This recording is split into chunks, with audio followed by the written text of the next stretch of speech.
Ay mga parts, unang video ngayong taon, unang vlog namin ni Pai Guapo. So ngayon mamimili na kami ng gagamitin naming hen para sa breeding season.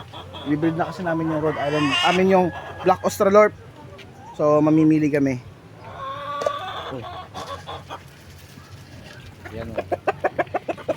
Ito maging asawa niya. Mga tupat gayod, ano, 4 na hen.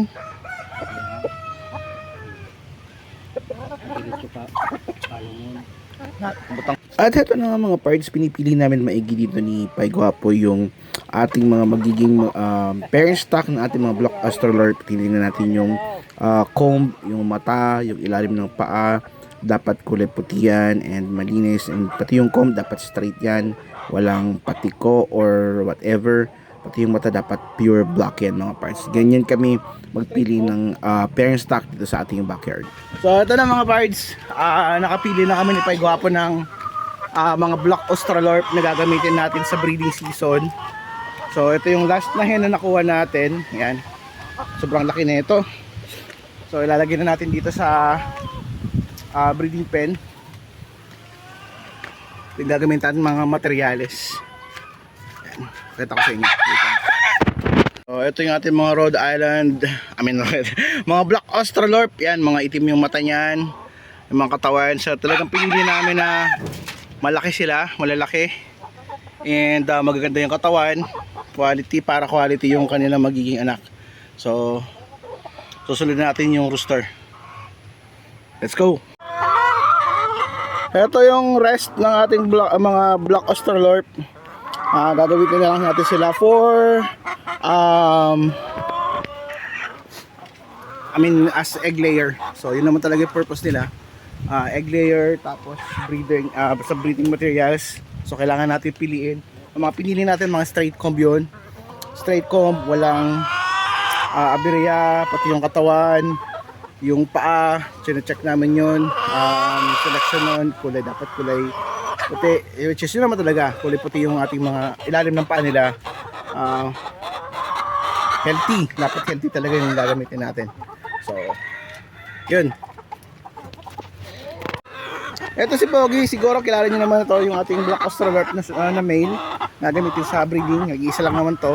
So ilalagay na natin sila doon. Dumaan na to sa bacteria flushing, pagpapaligo, pagpupurga. So yun, nakondisyonan natin sila, and gagamitin na natin kasi ang dami nang tatanong kung meron na ako mga pasisyo, which is malapit na, pero yung release natin ng ating Black Australorp is 4 months old. Yun po, para siguradong bakunado and healthy, diba?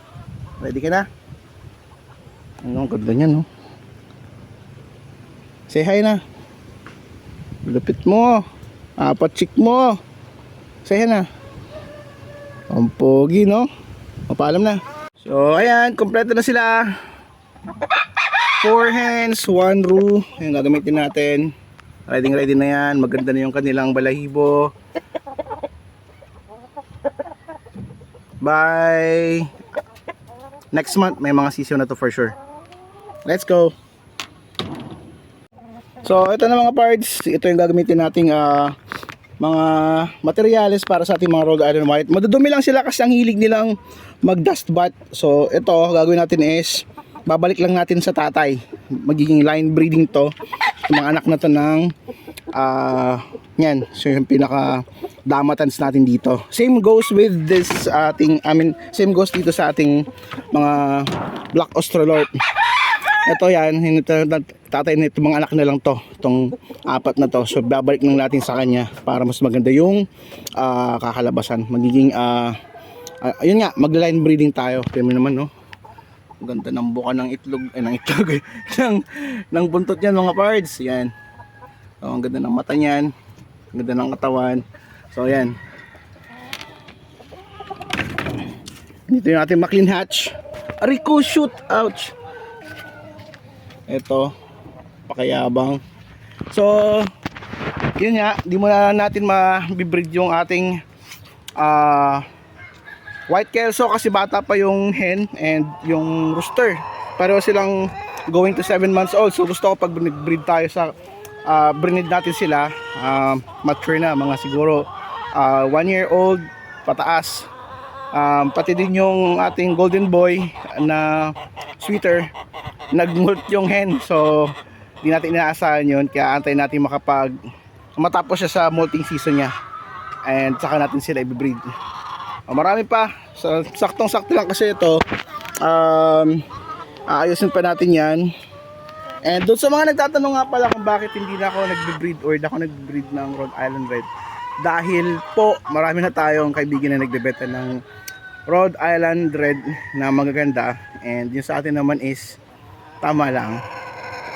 So kulang lang kasi ako sa breeding pen, kaya di muna tayo. Tsaka wala pa akong makitang magandang hen na gagamitin kasi namatay nga yung personal natin, yung personal choice natin, or yung pinaka iisa-isa natin pumasa sa standard natin sa Rhode Island Red. So yun lang mga pards, maraming salamat sa panonood. God bless, ride safe, happy farming.